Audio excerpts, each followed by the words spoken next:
There are a lot of, Kasi there are a lot of, Pagselos. there are girls din na I mean, tipong, you just talk to another girl or you just like another girl's Instagram for post. sure. Kung makita niya na Donny likes this, diba? Mag-ano na yan. Mag-wild na yan. Bakit, Robbie? Well, Me, no, alam for mo me, ba? Wala. for me, if your intentions are pure naman, and wala ka naman talagang sinasadyang, alam mo yon, tapos sinabi sa'yo na mali yung ginawa mo, parang ang weird lang. You guys have to talk about that. Those are the things, I think, that will make or break a relationship. The small things that you don't talk about, that build up. Yeah.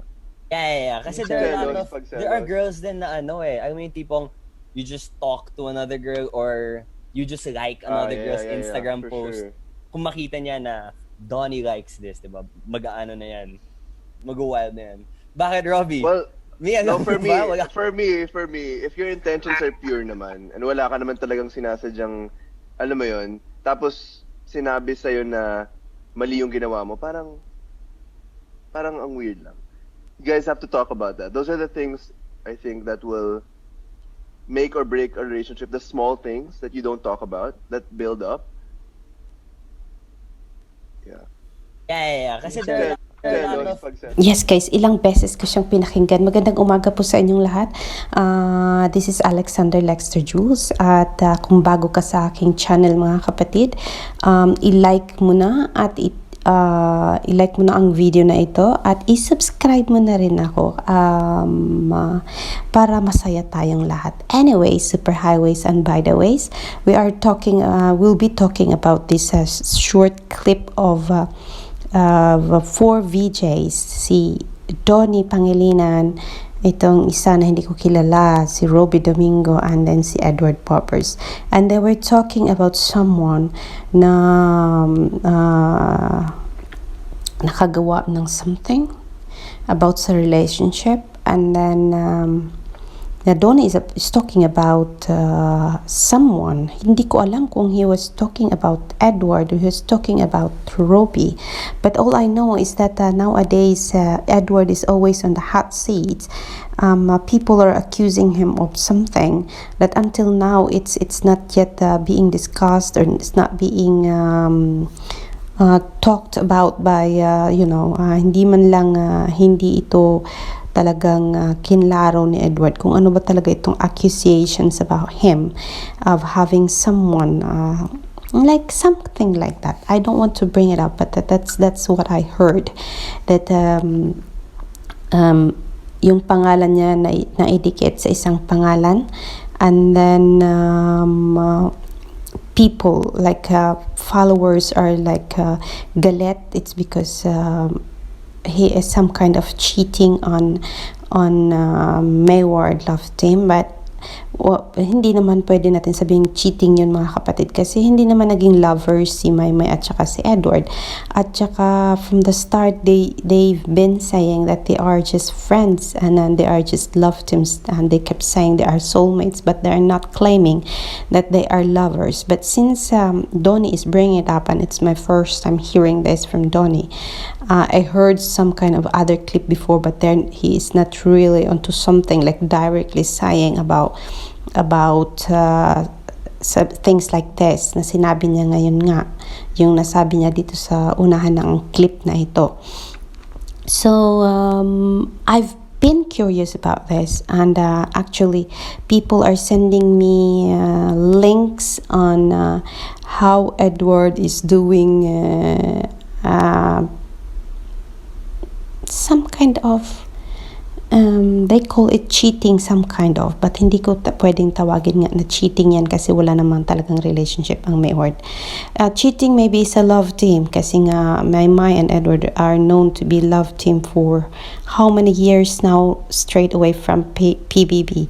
So siguro dahil sa nasaktan yung mga solid Maymay, at gusto nilang protektahan si Edward, kaya kung ano-ano na ang nangyayari, kung ano-ano nasabi, and some of them are saying words which are below the belt, hurting Edward with bad words, and the same way solid Edwards are also hurting my mai by using bad words as well, naming my mai to the extent that they name my mai as pok, and then these things should not be tolerated, guys. People, I know you will be watching this video, but personally, I don't see good things in doing so. Yung pag ni-name nyo ng mga names ng mga batang ito, they're still children and they need guidance.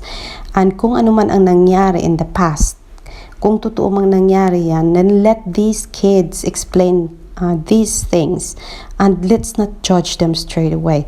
We don't know. They are all rumors, because since it is not proven, you don't have any proof. You're not holding any proof. And anyway, super highways and by the ways, we are just fans.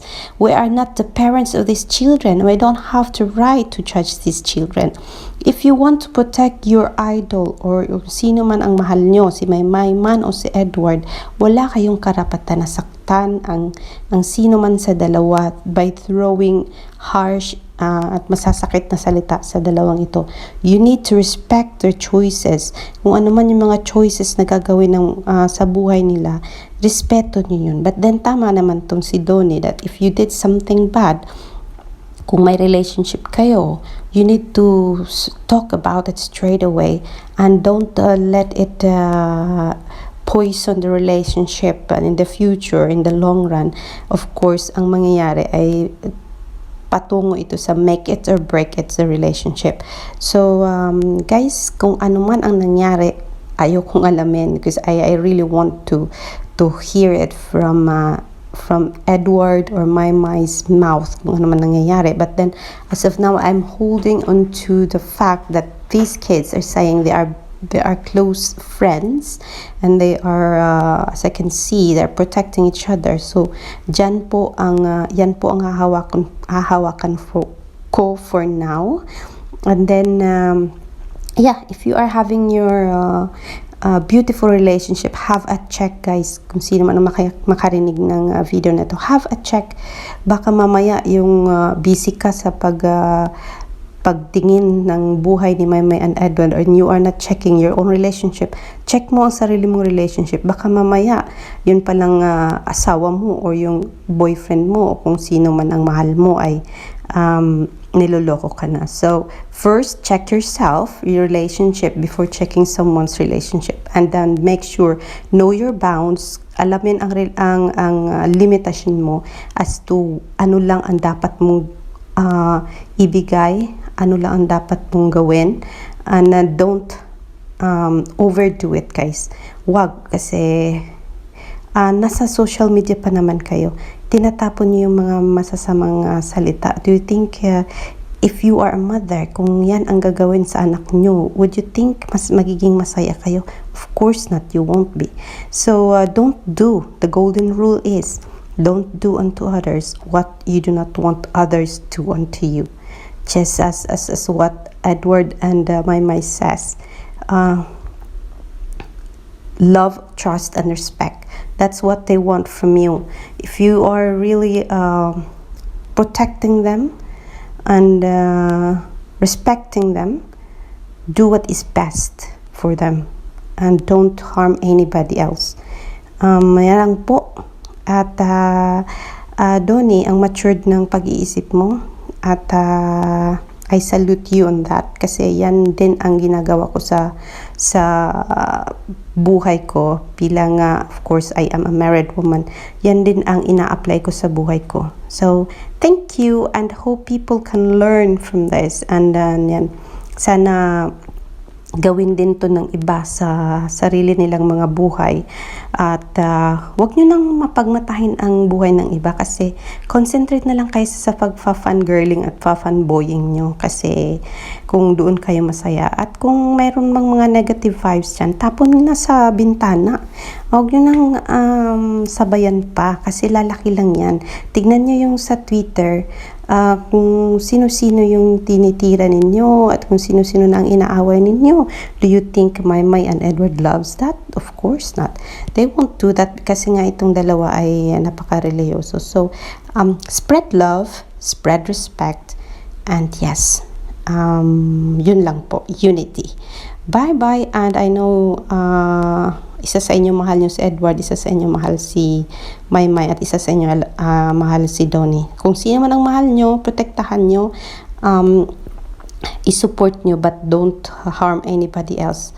Okay? Bye-bye. And Alexander Lexijus saying, hanggang sa muli, guys. This is my first time giving my opinion on this subject matter. Kasi nga, nakikita ko na medyo napaka-gulo na ng mundo ng Twitter dahil dito sa awayang My Word, My, Edward, Donny group.